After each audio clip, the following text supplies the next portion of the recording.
And since we are discussing activities that take place in food processing industries, that is food processing, food manufacturing, the technology, the machines, the equipment that are used to process food. As we know, there are a number of food products, and obviously there are different kind of industries to process those food products. We will discuss those technologies and processing operations in brief, and then sufficient information on the packaging and labeling aspect of packaged food. There is a separate regulation in our law, in our country, that deals with the packaging requirements, labeling requirements, and advertisement and claims, the kind of information that you can give about your product. The information that you provide to the consumers should not be misleading. So, sufficient knowledge on packaging and labeling also helps to to carry out your responsibilities in a very professional manner. And last but not the least, knowledge about the food testing, food sampling, and testing procedures. There is again a separate regulation that deals with this requirement. Where are the food testing laboratories? The requirement of food testing laboratories. These laboratories have to be NABL accredited laboratories from where you can get your food product tested. The sampling techniques, the precautions that you need to take so that the sample drawn is truly representative of the consignment, because we know the result of a very small sample decides the fate of the entire consignment. That is why it is very important that your sample is truly representative. Its inherent characteristic should not change. So these are some topics that we will touch upon, very important for any food professional to understand the importance of these modules. So let us begin with the law that we have in our country.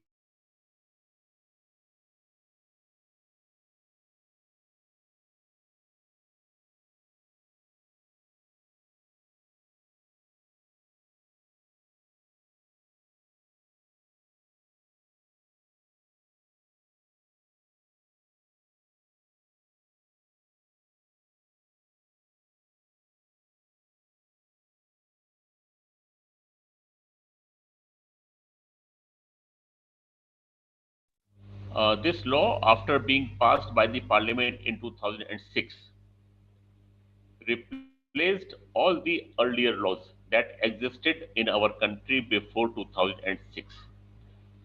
As you can see, there were 8 laws before 2006, almost separate law for separate article of food. A very popular law was Prevention of Food Adulteration Act (PFA). And then there was a law that regulated the fruit industry. There was a law for regulating meat industry, vegetable. So there were 8 laws, and all these laws got repealed in 2006 after we had our new Food Safety and Standard Act 2006. Now, on this date, today, we have a single law. Any query, any problem, any standard that we want to understand, we must go through this law.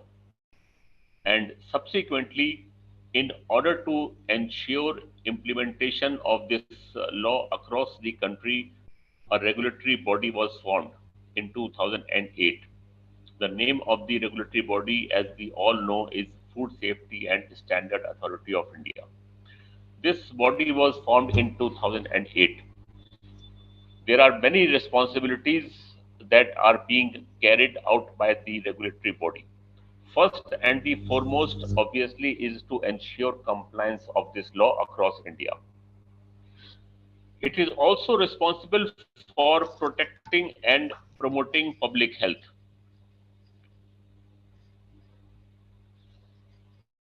It is also responsible for ensuring availability of safe and wholesome food for human consumption. Uh, FSI, as we call it, is also responsible for setting standards, science-based standards, standards related to the amount food grade chemicals and the amount and the limits that can be used to produce any food. These limits are for preservatives, for any additive that you might add in your food product, also for colors and mycotoxins, the toxic material produced, toxic chemicals produced by various molds, mycotoxins, and heavy metals. We know heavy metals are also one of the food safety hazard. Especially, we know lead is a harmful chemical, and because of lead, we had to ban Maggie for 2 years. So lead is one of the heavy metal that is not good for our health. And since the presence of lead was much in excess to the prescribed limit, the product was banned. And in Food Safety and Standard Authority of India, it runs a number of schemes, and it has taken several initiatives to ensure availability of safe and wholesome food. Safe, wholesome, and nutritive food for general population. And from time to time, it issues guidelines related to various aspects of food business,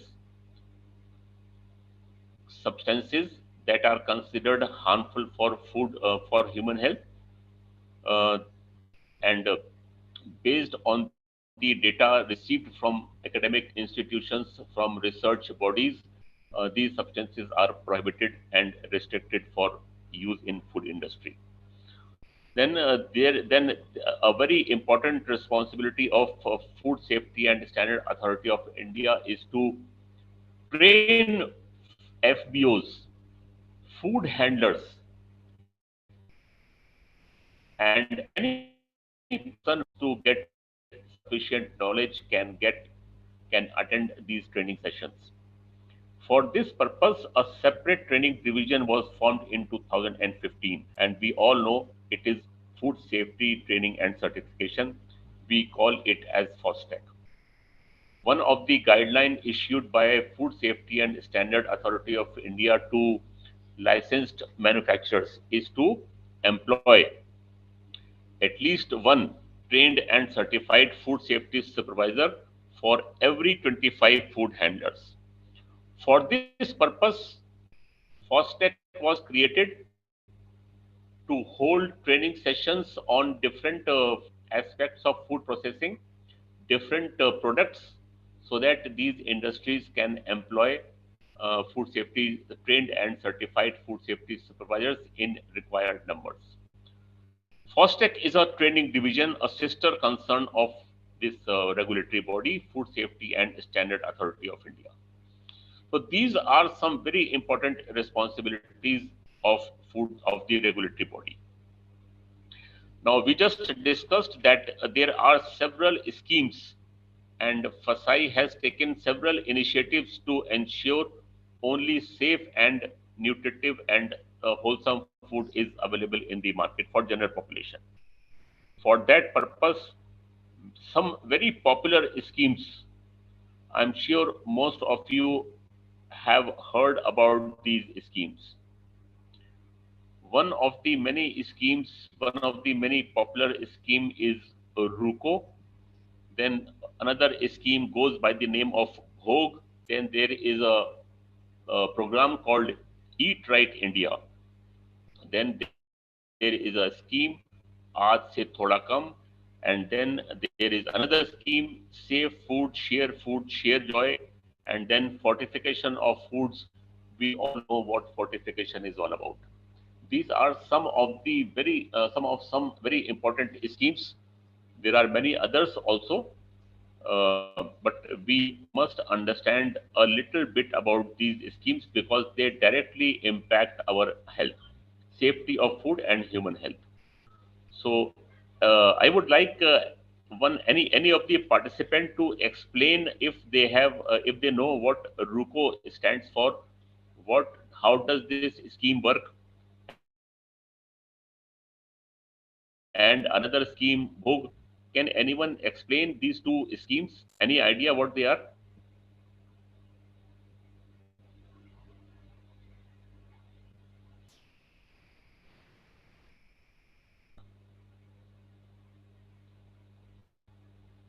Anyone can unmute yourself and answer.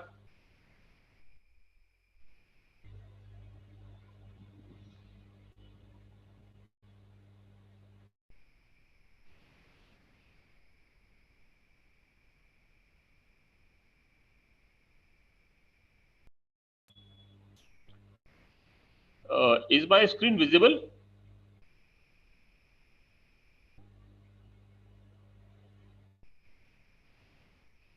Hello,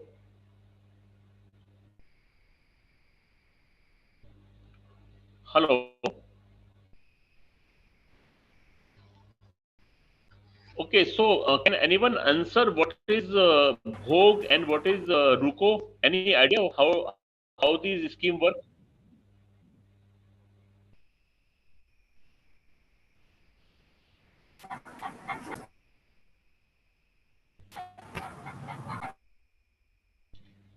Uh,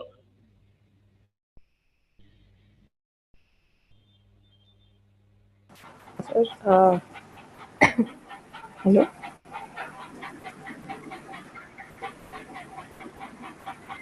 hello.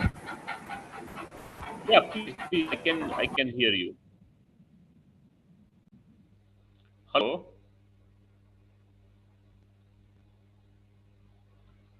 hello.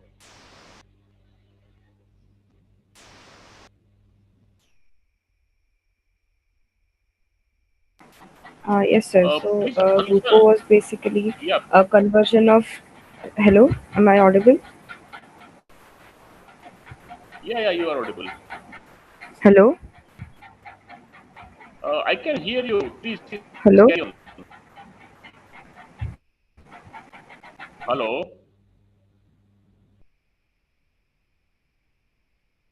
hello.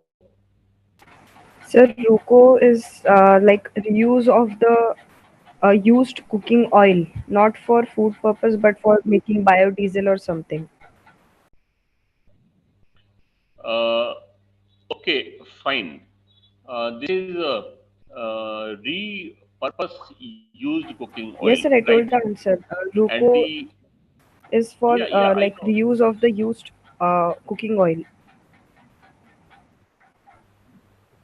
Yeah, to avoid repeated heating of edible oil, this scheme was brought by the regulatory body. And in this, how does this scheme work actually? Can you explain?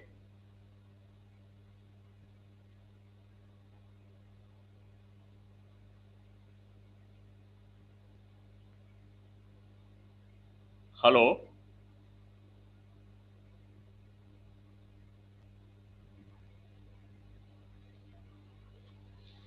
Basically, what a participant just answered, this scheme ensures that multiple heating of edible oil is avoided because we know there are certain chemicals that are produced when we heat an edible oil multiple times, and most of these chemicals are carcinogenic in nature. They can cause cancer if these chemicals are consumed regularly and over a period of time. To protect general population, this scheme ensures that used edible oil is collected from the big manufacturers of big manufacturers, and this collected edible oil is then converted into biofuel. So this is how this scheme works. And another scheme The name of that scheme, Bhog, stands for Bhog basically is a term that is used for food products that are prepared and distributed to devotees at religious places. The food products that are produced at religious places, those products should also be prepared in an hygienic environment and in a safe manner. As per this scheme, the organization that are preparing that prasad also need to follow this law, also need to implement all procedures and practices within the establishment so that the prasad is safe for consumption. This scheme covers all religious places and also religious events. Religious events, we mean langar and bhandara and other events, and is also applicable at food product prepared in a masjid or a gurudwara or a church or a mandir. So this is the whole idea of this scheme Bhog. Then Eat Right India is another initiative that ensures that all eating places, they use good quality material, they prepare food product in a hygienic environment. Mostly this scheme is for canteens, restaurants and other open places where food products are prepared. Then Aaj Se Thoda Kam is another initiative that ensures that motivates consumers to consume less of the constituents that are considered as harmful for human health. For example, this scheme covers sugar, consumption of salt, and consumption of saturated fats.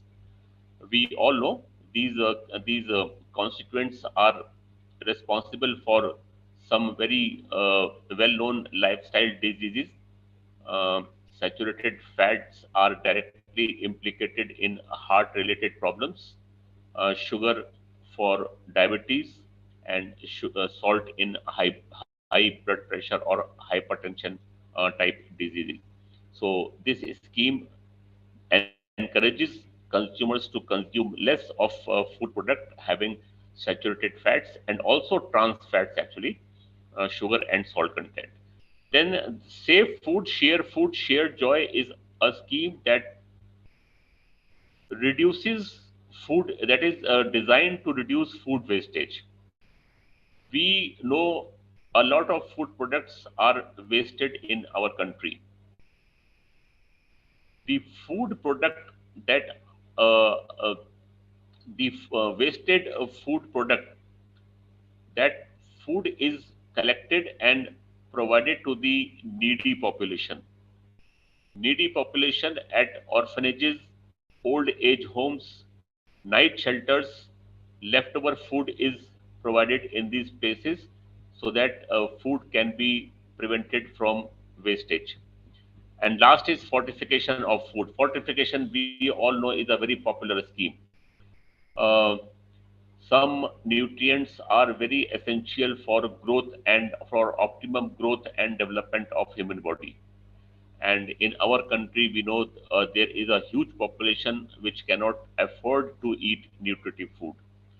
For them, this population has been designed so that essential nutrients, mainly some very important vitamins and minerals, are added in daily used items like salt or like wheat flour, edible oil, milk, salt.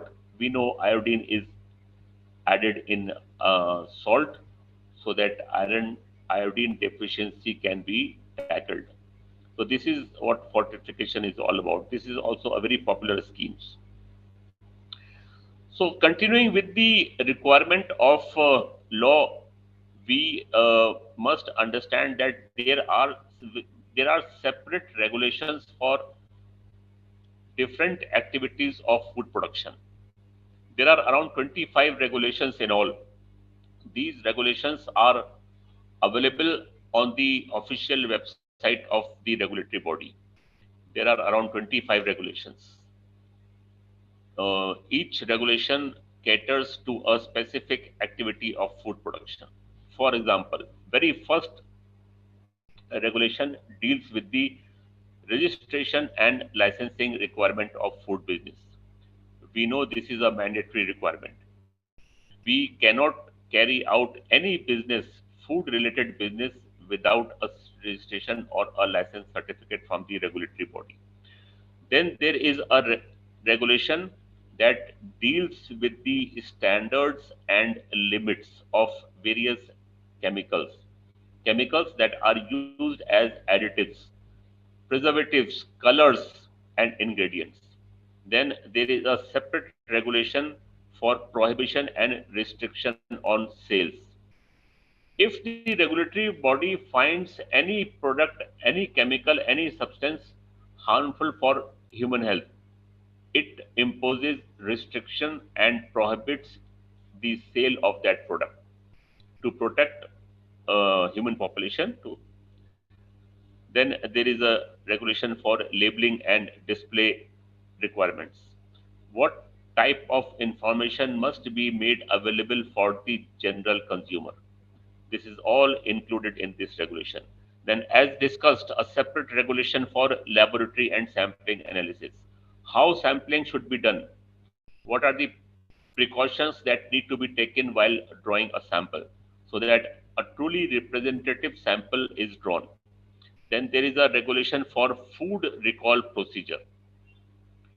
Every organization must have a documented food recall procedure so that if required, affected goods, also we can also call them as unsafe, potentially unsafe goods, can be recalled from the market in the shortest possible time. So these are some very important regulations. These regulations are available on the official website. Some more regulations: packaging regulation, advertisement and claims regulation, recognition and notification of laboratories. Another important regulation, as I told you, there are laboratories that are NABL accredited, and some laboratories are FSSAI notified laboratories. These laboratories have been authorized to conduct food testing. So, any person who wants to get the product tested must have an idea of these laboratories and the various requirements of sampling and the procedures that are used to test any adulterant or any contaminant, or if there is a customer complaint, you then also you might need to get your product tested. So if you want detailed information, you can download these regulations from the official website. I'm sure you will get a very good idea of how Food Safety and Standard Authority of India regulates the food industry. It has so many responsibilities. Uh, Now, in order to stay compliant with the law, we must have a good understanding of the law, rules and regulations that we just discussed, and then there is a document known as Schedule 4. Schedule 4 is a very important document with respect to food safety, implementation of Schedule 4 requirements. Then also every organization, uh, normally they have a food safety management system, and food safety management system is a combination of various procedures and practices. These procedures and practices are commonly clubbed together and called as good hygienic practices and good manufacturing practices. So, food safety management system is essentially a combination of good hygienic practices, good manufacturing practices, and HACCP, HACCP, that we call it in short, Hazard Analysis Critical Control Point. HACCP, along with GHP and GMP, constitutes a very effective and a very reliable, trustworthy food safety management system. And an effective food safety management system ensures that consistently safe food is produced in any organization. Then there are other standardization and certification agencies that also must be implemented wherever required. We have Bureau of Indian Standards (BIS). Some products are still regulated by BIS, and then we have AgMark for agriculture marketing of agricultural products. Then we have Codex certification and standards. In addition to our national law and the regulations document prepared by FSSAI, we also have a number of international standards, quality standards, safety standards. We Some very important and popular certifications are for FSSC and ISO standards and BRC standards.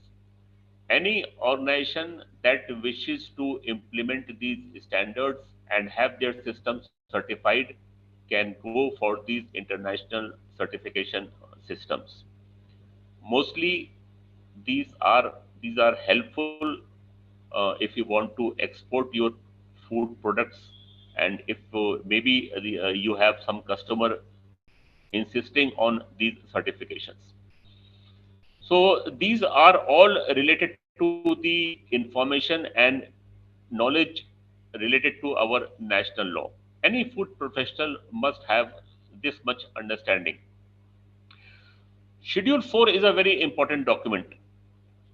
Any idea what is Schedule 4? Can anyone explain what is Schedule 4? Why it is such an important document?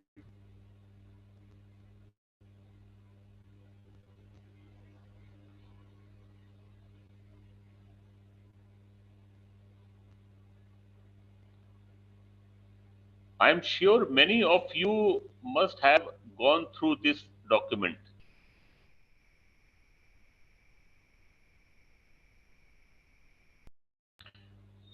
This is the most important information that anyone should have if he or she wishes to work in a food processing organization. Please, I would welcome if anyone can explain what is Schedule 4.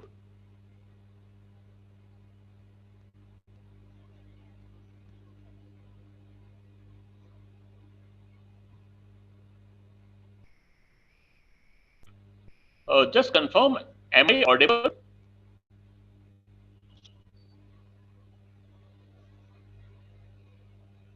Yes, sir, you are audible. Okay, fine. So, since we don't have much time, let us continue from here. Schedule 4 is a compilation of various good hygiene practices and good manufacturing practices. There are 5 parts in this Schedule 4, as you can see on your screen. The requirements necessary for small food businesses are mentioned in Part 1. Then requirements for licensed manufacturers are mentioned in Part 2. Requirements that are important for milk processing organizations are mentioned in Part 3. Part 4 is for meat industry and Part 5 is for catering establishments. Any organization that wishes to stay in compliance with the law and the various regulatory requirements must ensure that all Schedule 4 requirements are implemented within their establishment. We won't be discussing these requirements in detail. Now, that was the part devoted to our national law. Law, the regulatory body, various rules and regulations, international standards, and the requirements that we must implement within our regulation. The information, the knowledge about our law. Now comes the second part that deals with food safety requirement.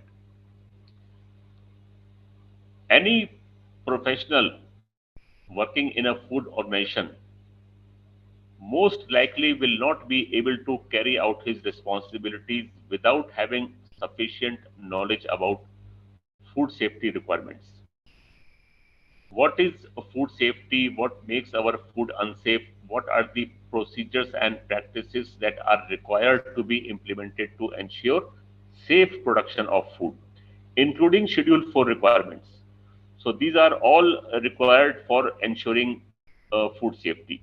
In addition to that, regulatory compliance, the kind of chemicals, additives, preservatives that we add, these substances can also impact food safety. So, whatever the limits are, whatever the uh, standards are, these must be followed. Basically, Schedule 4 is a compilation of good hygienic practices and good manufacturing practices required for safe production of food.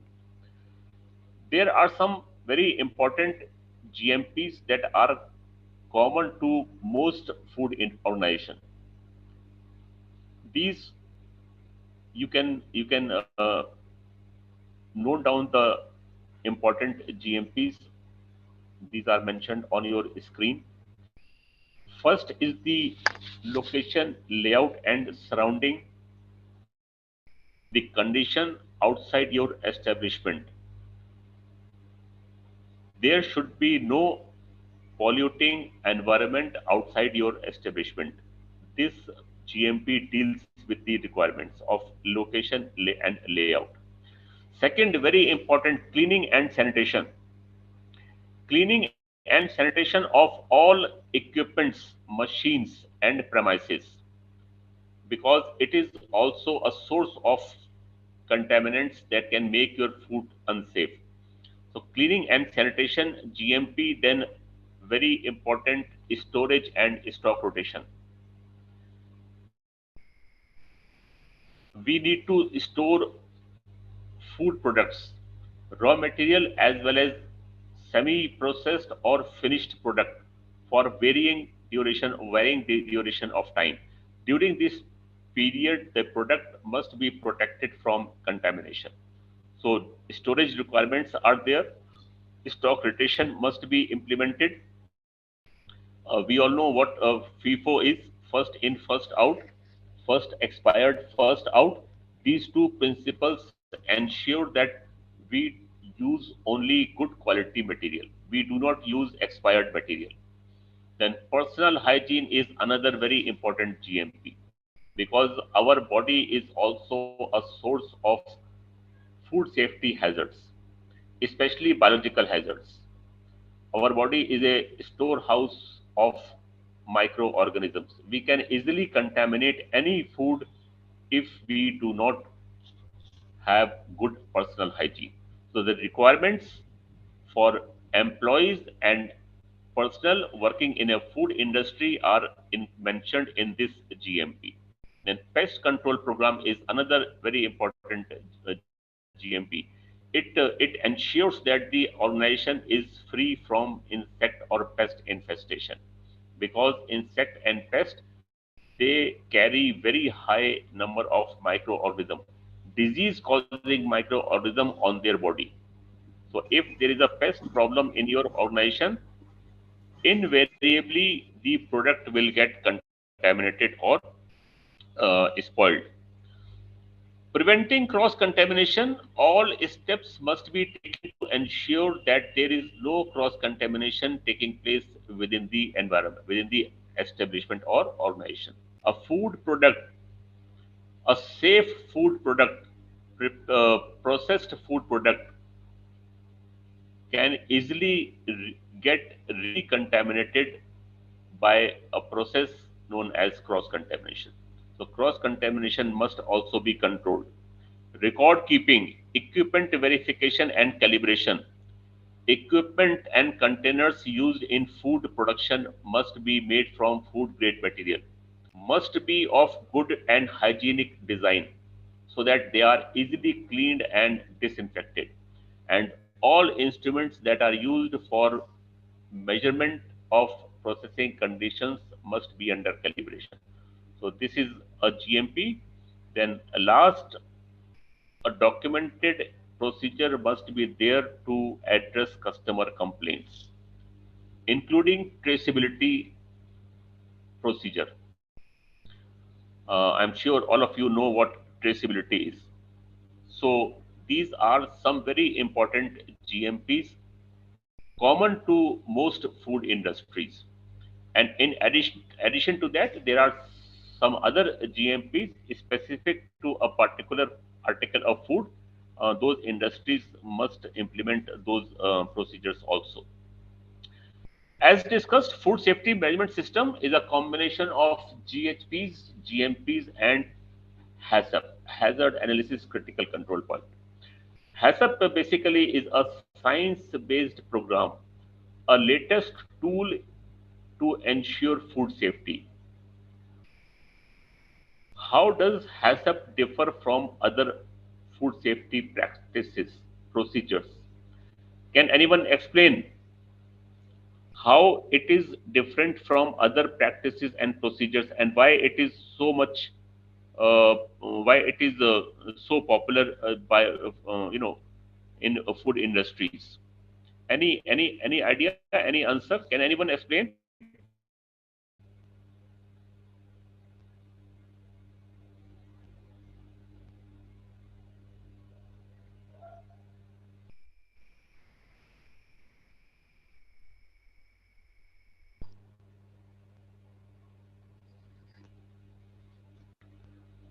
Okay, just confirm again. Am I audible? Because there is very little interaction.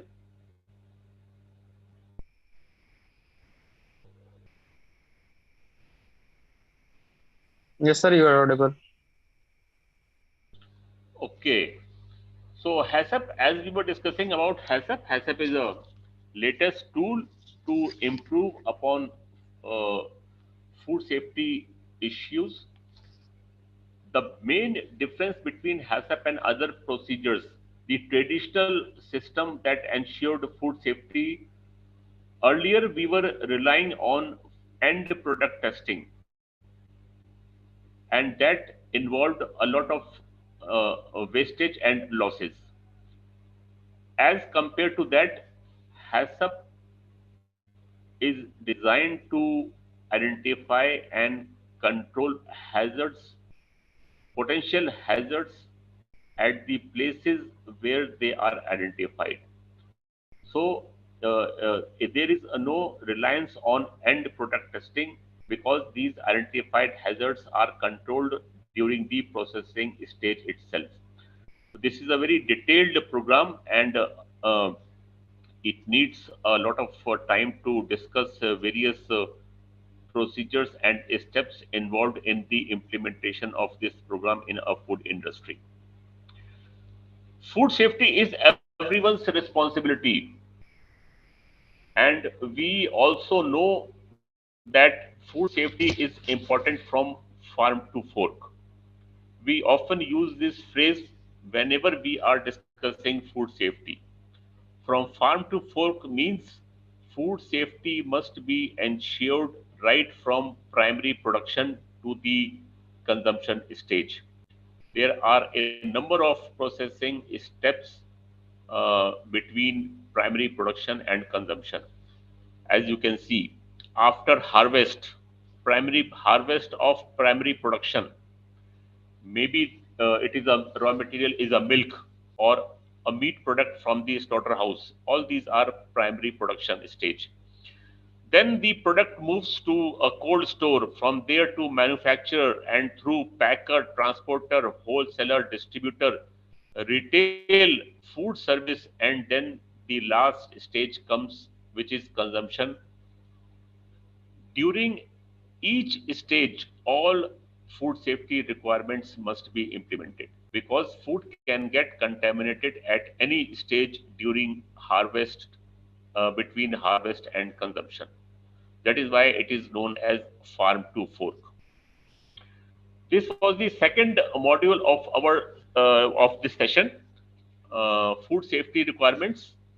Now, as discussed, any professional will be able to do justice to his responsibilities only if he understands food in a very thorough manner. What is food? What are the constituents? What makes a food unsafe? What are high risk foods? How to protect food from spoilage. This information, this knowledge is important to ensure safe handling of food, safe production of food.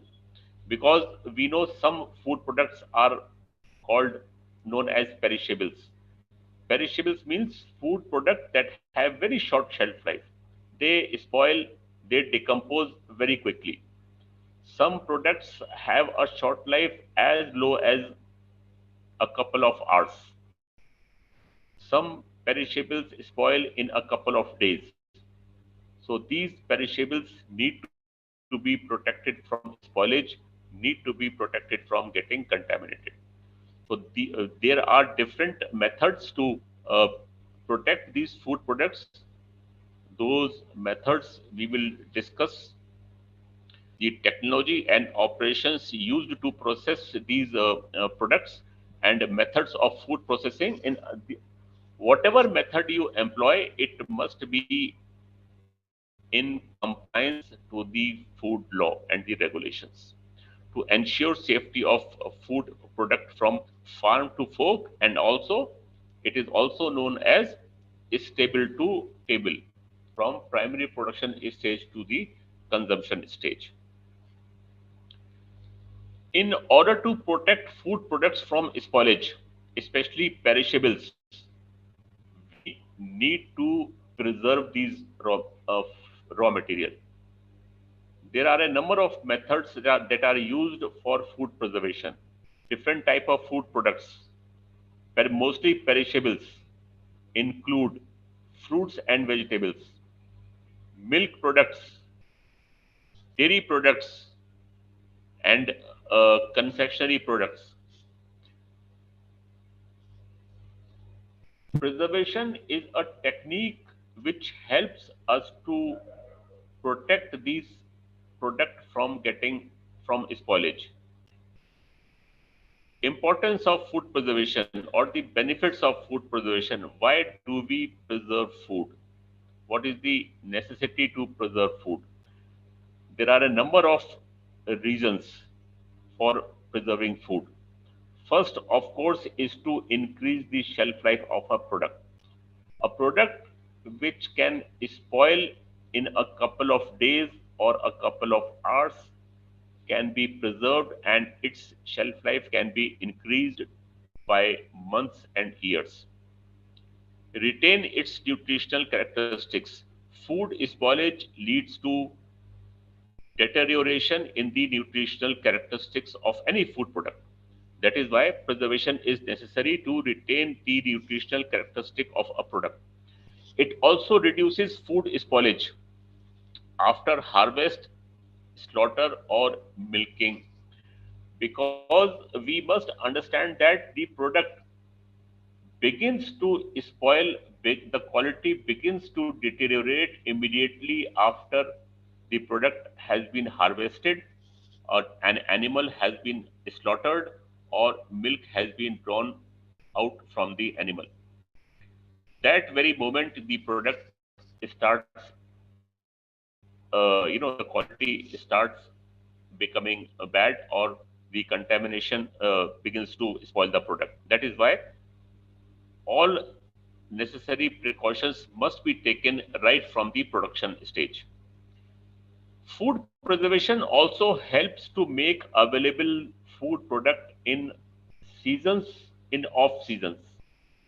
It ensures availability of a product around the year. Because we have preserved, it will not spoil. Its shelf life has been increased. It can be made available around the year. That will, of course, increase the uh, profitability and increase the productivity of the producer. It becomes easy to transport food to other areas.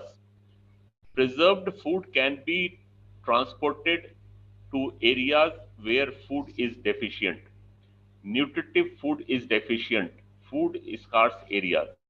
So this is another benefit of food preservation.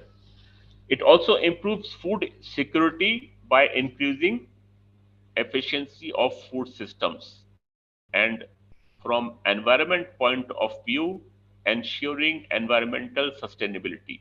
It reduces the adverse effect of food production on the environment. So these are some main reasons, benefits of food preservation. How does a food spoil? Whenever a food is spoiled, how do we know a food has spoiled? There are some symptoms, there are some signs that reveal the spoilage, and mostly these symptoms are change in color, development of flavors, deterioration of texture, and loss of nutrients. These signs indicate that the product has begun, the spoilage has begun, and the product has is not safe for consumption. How does a food product spoil? Reasons, most common reasons on your screen. Contamination by microorganisms can spoil a food product. Insect infestation can spoil a food product. We discussed this earlier also. Insect in food industry, the most uh, problematic insect and animals are rodents, cockroaches, and other insects. Then there are certain enzymatic reactions that lead to food spoilage. For example, enzymes react and enzymes encourage certain chemical reactions, break down food constituents, um, making it unsafe for consumption. Then there are certain enzymatic reactions that change the color of the food product. We call it as enzymatic browning. There are physical forces that promote food spoilage, stress, tearing of tissues, and impact. Physical impact can expose the tissues to adverse environmental conditions, expose tissues to microorganisms, and the spoilage begins. Then there are certain chemical reasons also. Uh, Very popular type of chemical spoilage is rancidity. Rancidity is reaction of an edible oil with oxygen. As a result of rancidity, a very pungent, very bad smell develops, and the product is not, considered acceptable. And then there are certain reactions that also lead to browning of the product. Browning is enzymatic as well as it can also be purely chemical. So these are some very popular and very important reasons for food spoilage.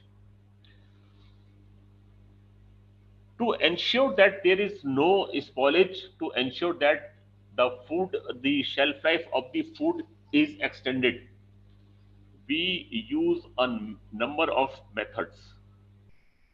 Some very important methods of food preservation you can you can note from your screen. A very simple method is removal of moisture.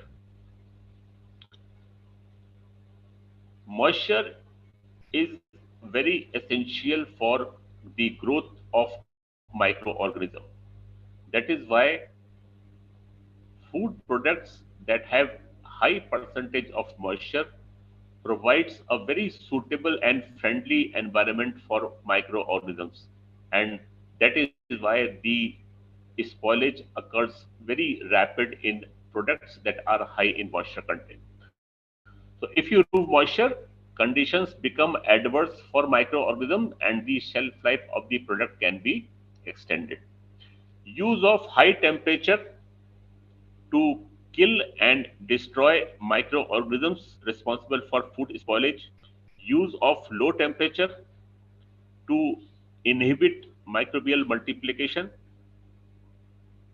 Then acidification of foods. Acidification of food is another method. which is used to preserve food, because high acid content also creates conditions that are not good, not suitable for bacterial growth. So if you increase the acid content in any product, it will the microorganisms will not be able to multiply and the shelf life will be extended. Fermentation is another method. Then we can use certain chemicals to ensure that microorganisms do not grow and multiply. Use of chemicals, especially salt, sugar, and preservatives, are chemicals that inhibit microbial growth. Use of microorganisms as a means of fermentation. Fermentation is a method. Then there is a method that uses radiation to preserve food, radiation to eliminate and destroy the microorganism present on any food product. These are some very popular methods to preserve food.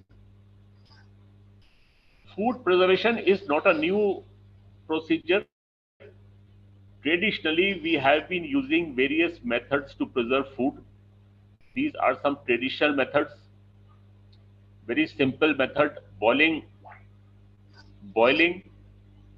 use of high temperature, then burial of food products, canning. We all know what canning is. Then confiture, cooling, curing, fermentation, freezing, heating. These are all methods that were used to preserve food. Traditionally, these methods were very popular, but now with the development of technology, development of latest machines, we have very new methods of food preservation. These are the modern industrial techniques used for food preservation. We all know what pasteurization is, how important pasteurization is. Vacuum packing is another technique. Freeze drying, also called as lyophilization, addition of additives, irradiation, use of rays, high pressure technology. This is a very recent technique to preserve food.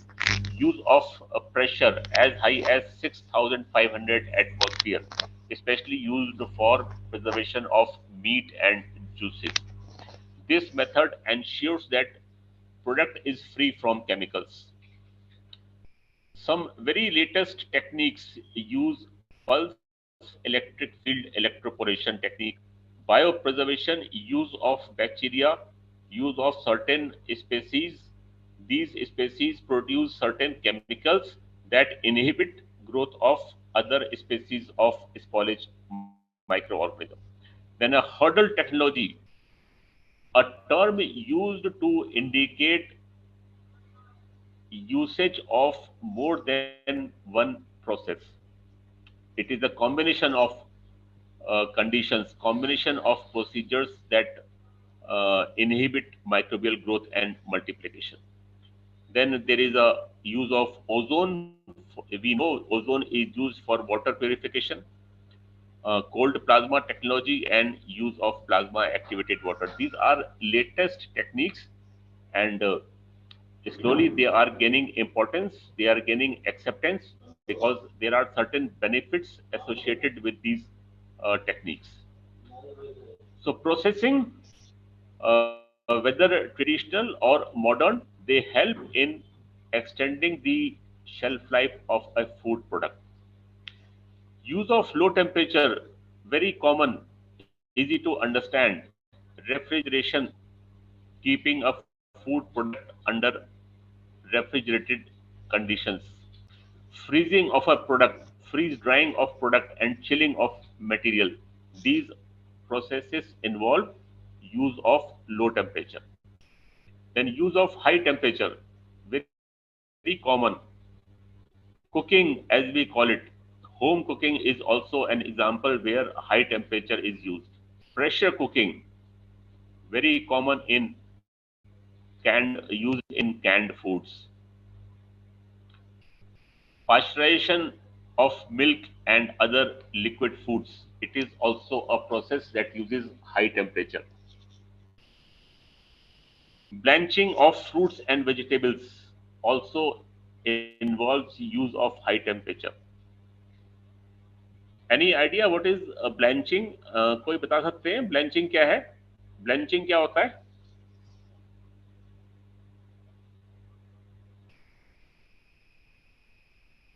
Can anyone answer what is blanching?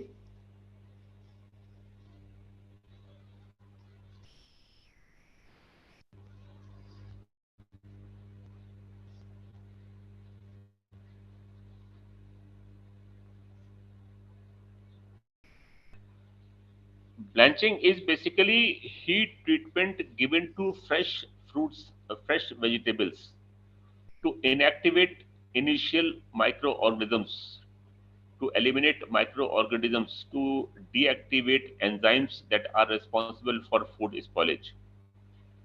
Especially this blanching is used to prepare vegetables and fruits that are frozen.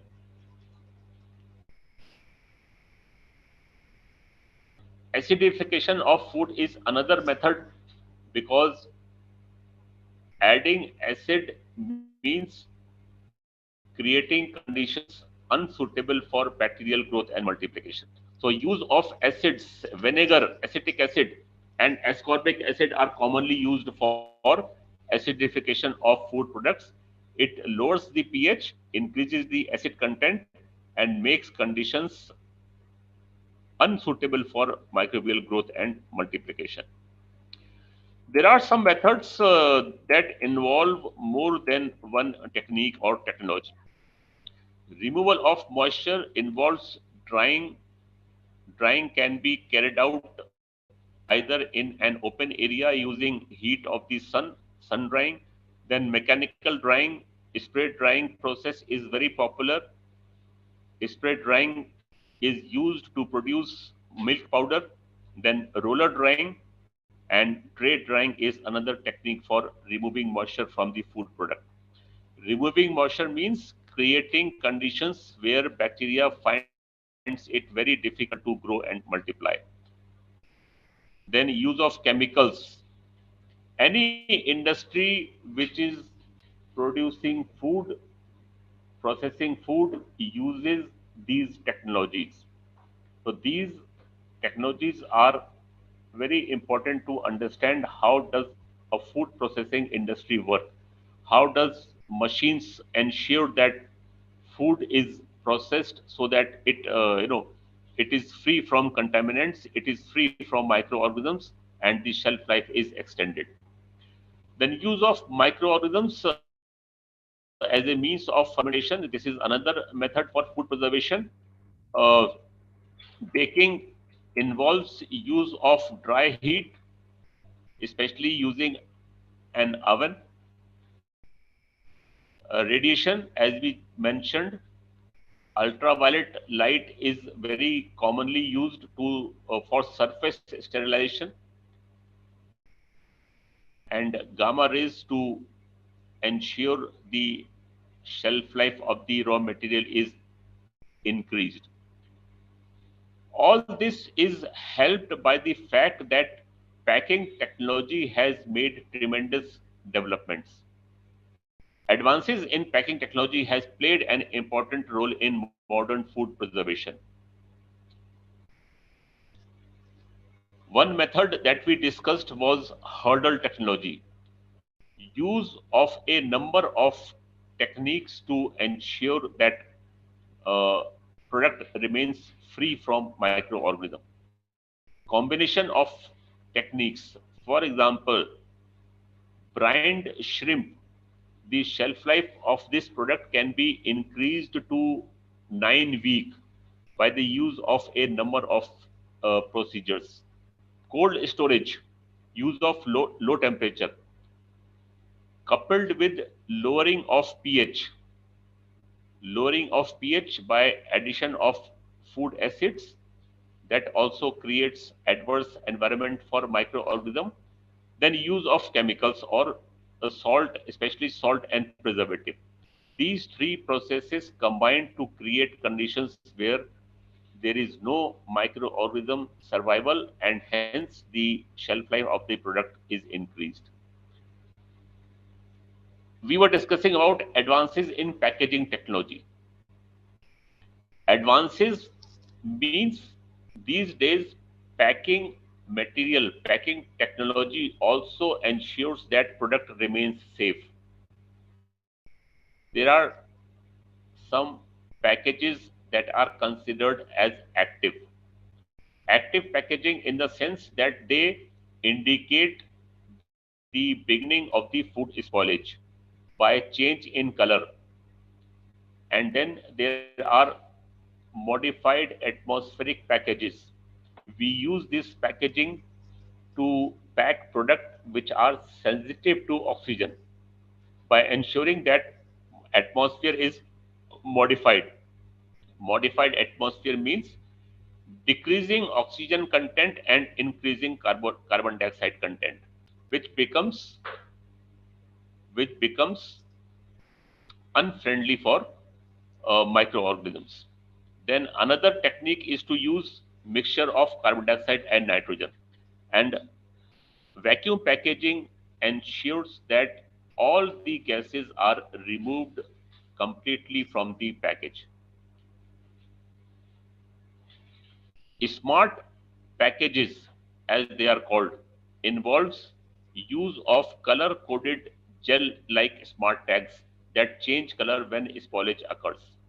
So active packaging, smart packaging, and use of modified atmosphere to ensure that the moment spoilage starts, the package gives some sort of indication that the spoilage has begun and the product cannot be consumed. The third module we were for the third module that we must understand, which is important for food industry, is packaging and labeling requirement. There is a separate regulation that deals with these requirements, the kind of material that can be used for food packaging. In addition to food being food grade, the material should be environment friendly and the material should be free from any activity that promotes leaching leaching of chemicals, leaching and migration of harmful chemicals from packaging material to the food product. So these regulations must be implemented. Any professional must have the required information, adequate information about packaging and labeling requirement. Labeling requirement ensures that adequate and suitable information is given on the label of a packaged food product. This helps any consumer to safely handle, process, store, or consume that food product. Food testing and analysis, equally important in any food industry.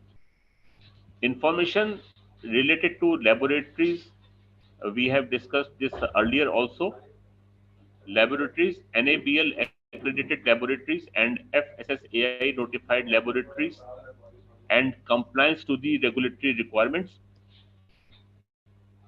Uh, One of the initiative that FSSAI has taken is introduction of this document or a book called DART. DART stands for Detect Adulteration with Rapid Test. This document includes a number of very simple tests that can be used to detect presence of adulterants in daily use items. So this is a very helpful and informative document. This is also available on the official website. If you want, you can download this from the official website. Then there is a scheme known as Food Safety on Wheels. Food testing laboratories are available. Mobile food testing laboratories are available. These are stationed at various geographical locations and FPO can get their product tested from these mobile food testing laboratories. This is what we were discussing, the DART, detect adulteration with rapid test. It includes around 40 or 50 very simple tests that can be used to detect adulteration. There are many videos also, videos available on YouTube. These videos can be used to detect adulteration. I think let us watch this video. Then I think we will wind up this training program. This is a very short video actually. Is your butter adulterated with starch? Let's do a simple test. Take some water in a transparent glass bowl. Add half a teaspoon of butter in it. Add 2-3 drops of iodine solution to the bowl. No color change will be observed in the solution with unadulterated butter. The solution with adulterated butter changes its color to blue.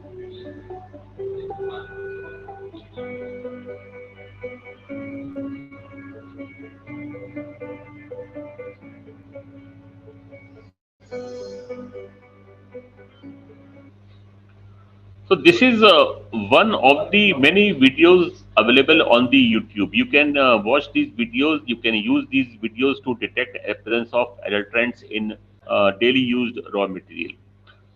With that, we come to the end of this special session. I hope you found this useful. Any question you might have, please feel free to ask. Else, I think you will have to appear in a very small, very short assessment examination, which can help you, which will make you eligible for certification. Any question, any information that you want me to repeat, any slide that you want to watch again, please feel free. Else, we are through with this session, and thank you very much.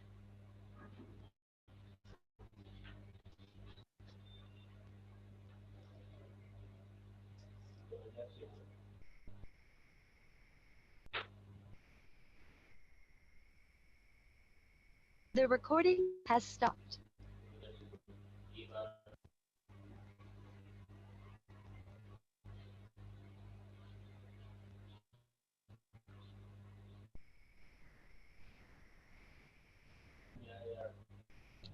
Noman, आप हो उधर?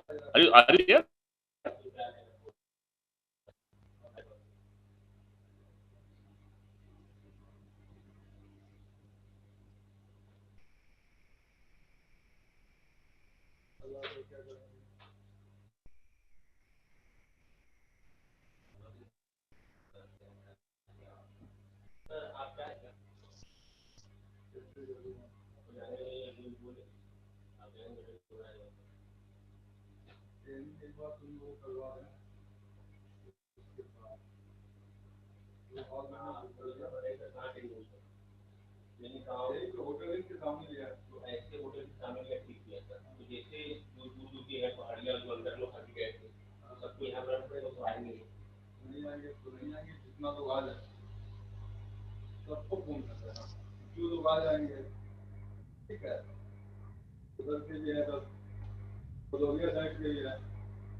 responses.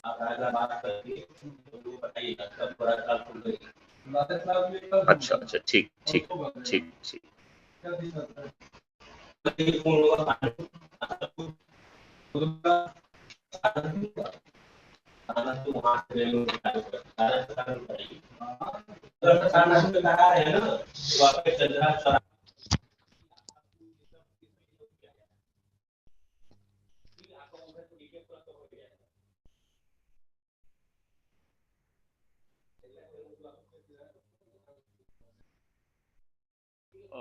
am I audible? आप लोगों को आवाज आ रही है?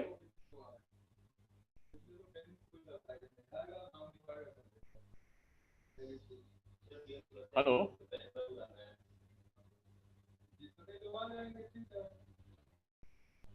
Yes, sir, I am audible. So you are audible. Hello. Hello, can you hear me, sir?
Room में शिफ्ट हो जाइए कुछ देर के लिए.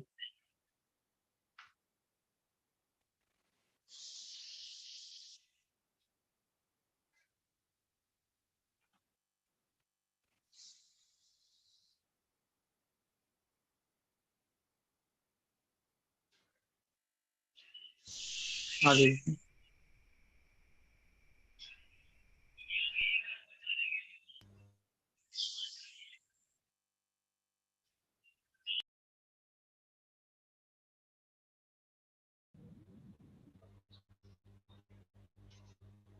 Hello Hello. Am I audible?